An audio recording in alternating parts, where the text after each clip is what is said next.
Hello, it's me again. It's Jenna.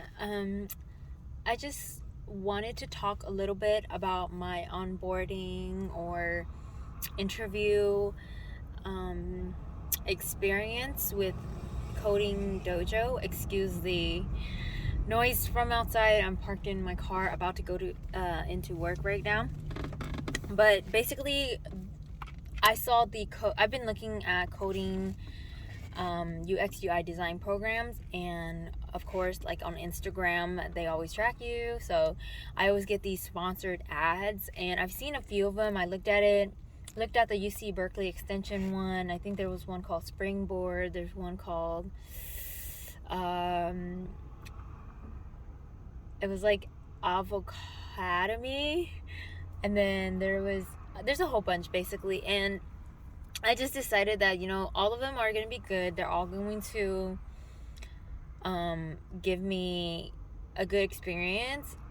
But I just felt like the Coding Dojo one, I guess it just popped up more than the others. And it was, I guess, more aggressive on their advertising on social media. So basically I just, and of course it's user experience. So so it was easier I just literally put my email in, and then someone called me that same day, and then that person made an appointment to talk to, I think administration or, so someone called me, and then I had made an appointment for next week, 1 week after, to talk to someone about the program. 1 week later, I talked to someone about the program, and then they talked to me about expectation of the part-time, when classes are, price point, how to fund the course, and then other resources that they can provide to help me.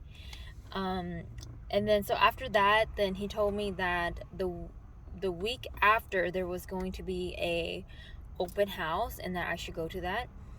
And he did tell me that it was Wednesday at 5 p.m.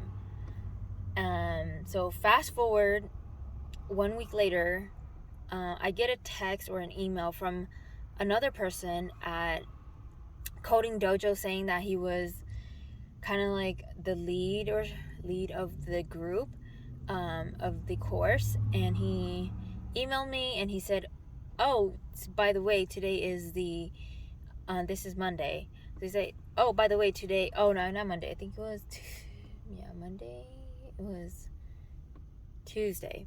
So he's like, oh, by the way, tonight is the last night for onboarding. And I was like, oh, but I thought onboarding was, I had to make an appointment.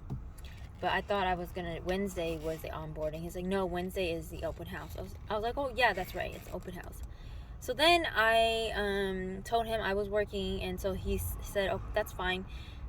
He'll send me a recording of the onboarding. So he did send me a recording, and I watched it after work. Then the next day, I literally got off work early so that I could go to this open house thing, and I couldn't find a link to it or anything. So I texted him. I'm like, hey, what's going on with this open house? And then I'm literally sitting at my desk at 4:30 trying to look for the link. All of a sudden, he told me, oh, it's at 4. It's already done. And I was like, what? It's at 4? But then someone else told me it was at 5. So then there was that little miscommunication, and I was already feeling like unsure, but I'm still motivated. Like, I was like, you know what? I'm not going to let a few little rocks, blocking the road, prevent me from continuing my journey. So I said, okay, let's continue, and let's just keep trying to be on it. Let's communicate better. So then he told me that Thursday is the last onboarding session. So I've already scheduled a onboarding orientation or onboarding session at 5 p.m. So he told me it's at 4 Pacific time. And so then I texted him like, wait, but what about the 5 p.m. meeting? So at this point, I'm kind of confused, and he said he was going to email me. So I have to check my email and see if I got the email, the link to the Zoom. And I'm working till 4 or till 4:30 because that's what I made my schedule, and I can't really change my clients around because I've already changed them around. So I have to figure that out and just work as efficient as I can. So my plan is that I'm just going to be as efficient as I can today so that I could finish early and maybe just hop on the Zoom through my phone on the way home or something like that. So and then there is scholarships that they provide too.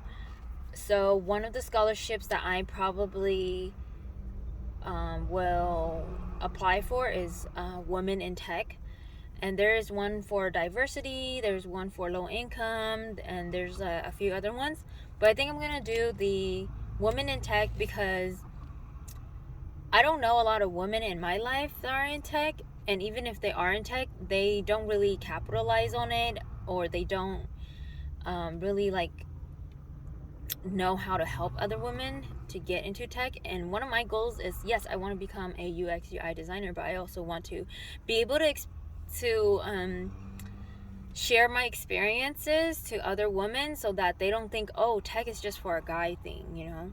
Tech is for women too, because we could do what guys do, and there is nothing, you know, we can't, just because it's computer science or techie, like, girls shouldn't be afraid of going into that sector, especially in my community or the community that I'm in. So yeah, if you want to know more about my scholarship experience, just let me know. And that's pretty much it. I gotta clock into work, I gotta run, so I'll see you in a few days.